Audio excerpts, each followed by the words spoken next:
अस्सलामुअलैकुम, बिस्मिल्लाहिर्रहमानिर्रहीम। Food beyond में आप सबको खुशामदीद है। आज मैं आपके लिए लेके आया हूँ चिकन मैकरोनी।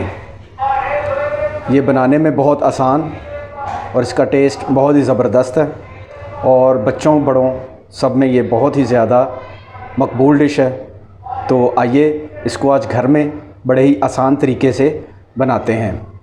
इसको बनाने के लिए जिन अज्जा की मुझे ज़रूरत है वो ये आपके सामने आपको नज़र आ रही हैं।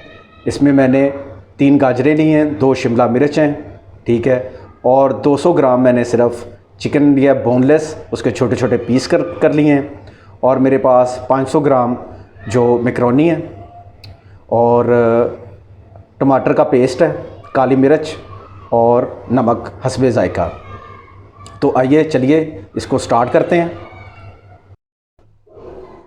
अच्छा जी, मैकरोनी के लिए जो मेरे पास गाजरें और शिमला मिर्च थी उनको मैंने बारीक और दरमियाने साइज़ में काट लिया है।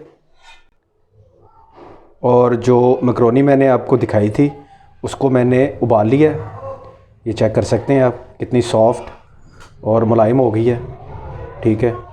ये मेरे पास 500 ग्राम थी मैकरोनी, वो जो इसमें शामिल की है मैंने, आप देख सकते हैं। अच्छा जी, ये मेरे पास 3 जवे लहसुन के, इनको मैं बारीक बारीक चॉप कर लूँगा।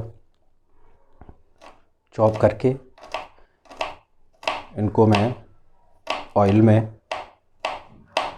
थोड़ा सा फ्राई करूँगा। उससे क्या होगा कि जो हमारे चिकन की स्मेल है मैकरोनी में वो ख़त्म हो जाएगी।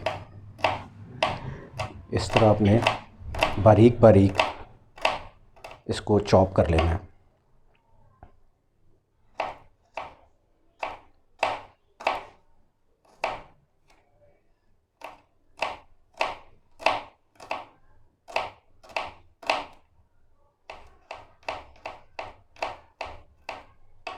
ये जी हमारा चॉप हो गया। इसके बाद बर्तन मैंने चढ़ा दिया है चूल्हे में और उसके अंदर मैं डालूँगा ऑयल। ये मैंने तकरीबन 4 से 5 जो है ना चम्मच वो ऑयल के इसमें डालें।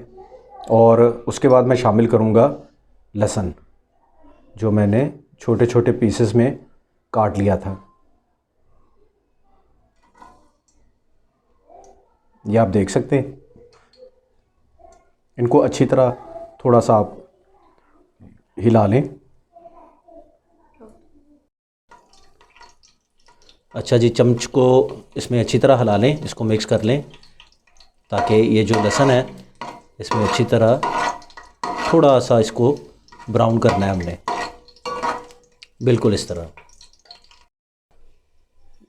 लहसुन जो हमारा ब्राउन हो गया, अब हम इसमें डालेंगे जो हमारे पास चिकन था।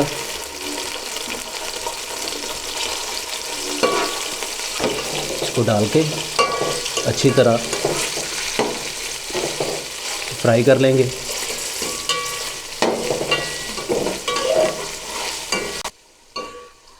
ये देखें जी, चिकन जो है हमारा वो इसमें फ्राई हो गया, तकरीबन फ्राई हो गया, ठीक है। थोड़ी देर और इसको हम फ्राई करेंगे।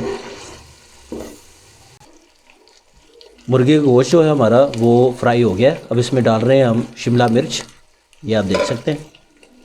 और इसको भी इसमें अच्छी तरह मिक्स करेंगे। इसके बाद ये जो मेरे पास गाजरें थी वो मैं डाल रहा हूँ, ये मैंने शामिल कर दी हैं।